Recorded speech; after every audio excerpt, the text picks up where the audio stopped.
Hey friends, I hope you're enjoying this content on national tips from the beta team. Now, before we go live with the Bazelis here in this next video, I want to tell you about something exciting that's coming for this upcoming weekend, 2025, here in the beginning of April. We're going to be going live on this channel from Texas. The national rounds are going to be coming up, and we actually have an opportunity to film it live.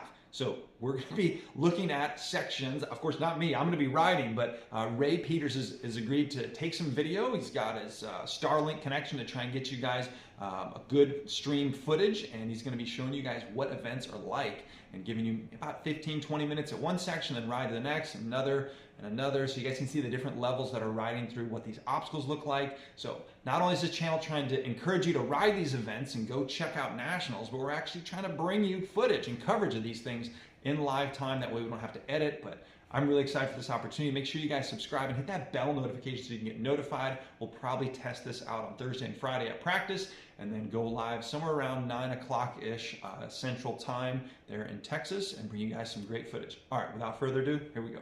I'm super excited to have the Bazelis here with us, and so if you guys don't mind, just go ahead and introduce yourselves, and we'll get rolling. I'm Abigail Buzzelli. This is going to be my first year riding with Beta. I'll be on the Beta Factory 200, my favorite bike, and this is going to be I'm going into my 5th year riding trials, and I'm going into my 4th season riding nationals, and I'm so excited to be on board with Beta, and so excited to be joining the same year you are joining the team. Yep, my name is Chris Buzzelli. I'll be riding a Beta Factory 300 two-stroke. Some people remember me from riding the 4-stroke. I've ridden them both, so feel free to ask, but I'll be riding a 300 two-stroke on the blue line or the ES line in the senior expert sportsman class. I want to stay away from those wiry kids and try to get into one of the age classes. Yeah. Awesome. Well, I'm glad to have you guys here, and I'm just curious, with the experience that you have, especially traveling with Ray and riding all these different nationals, what are your thoughts as it relates to getting ready for a national? So kind of the routines and the preparation, whether it's months before, weeks before, days before, how do you guys organize your practices, your thoughts, your riding, and kind of run me through how you get ready for these? So immediately after the previous season, I'll start breaking apart my riding. I'm really getting into the nitty-gritty of what I need to fix. And then as we get closer month-wise, I'm thinking about 3 or 4 months out, I'm thinking about selecting which tools I really want to sharpen for the national season and which tools I want to put away in the tool shed because they're not going to be ready in time to use in a section effectively. 2 months out, I'm polishing up the ones that I've decided to bring on for the season, and I'm working on just building up confidence on obstacles that I expect to see on my line.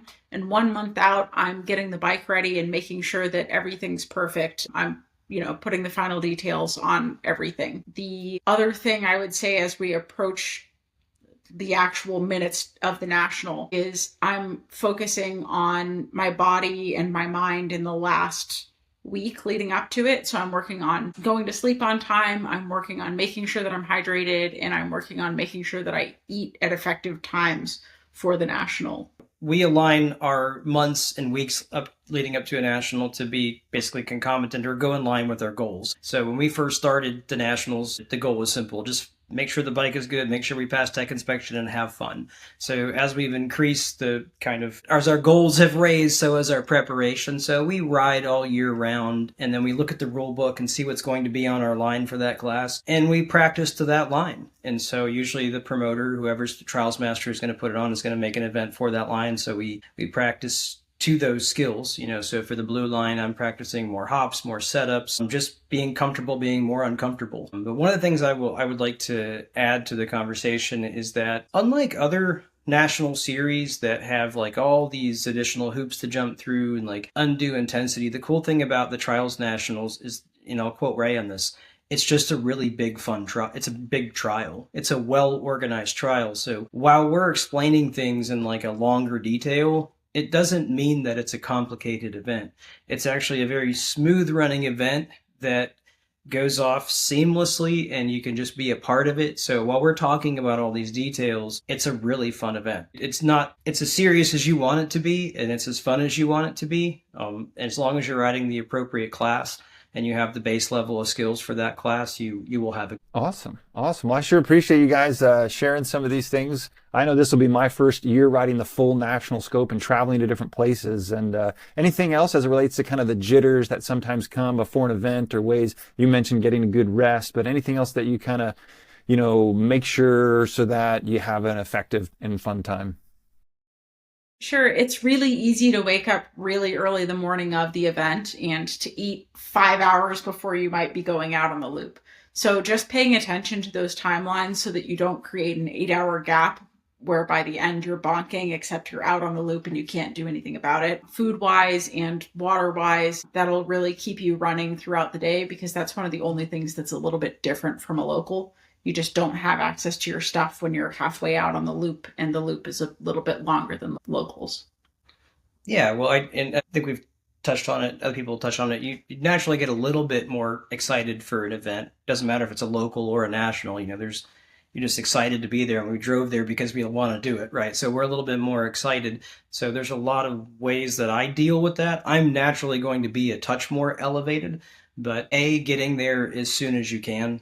The event sites open up sometimes Wednesday, but you could practice Thursday, getting a little peg time in, getting used to unfamiliar terrain. If you're an East Coaster like us, you get to ride grippy rocks out there in Colorado or California or Texas. It takes an adjustment. You have to ride a little bit different. So getting the cobwebs blown out from travel and new terrain on Thursday, along with getting your bike set up for different elevations. Maybe you have to change your tire pressure. Maybe there's sharper rocks. Those are the kind of things that really could make you sleep better at night, knowing that you're fully prepared and just those kind of things. And making sure your bike is ready for tech. If all of a sudden the line for tech is closing and you haven't done it yet because you're missing some bolts, that adds to the stress. So the further out you can prepare for those things, the less stress it will be.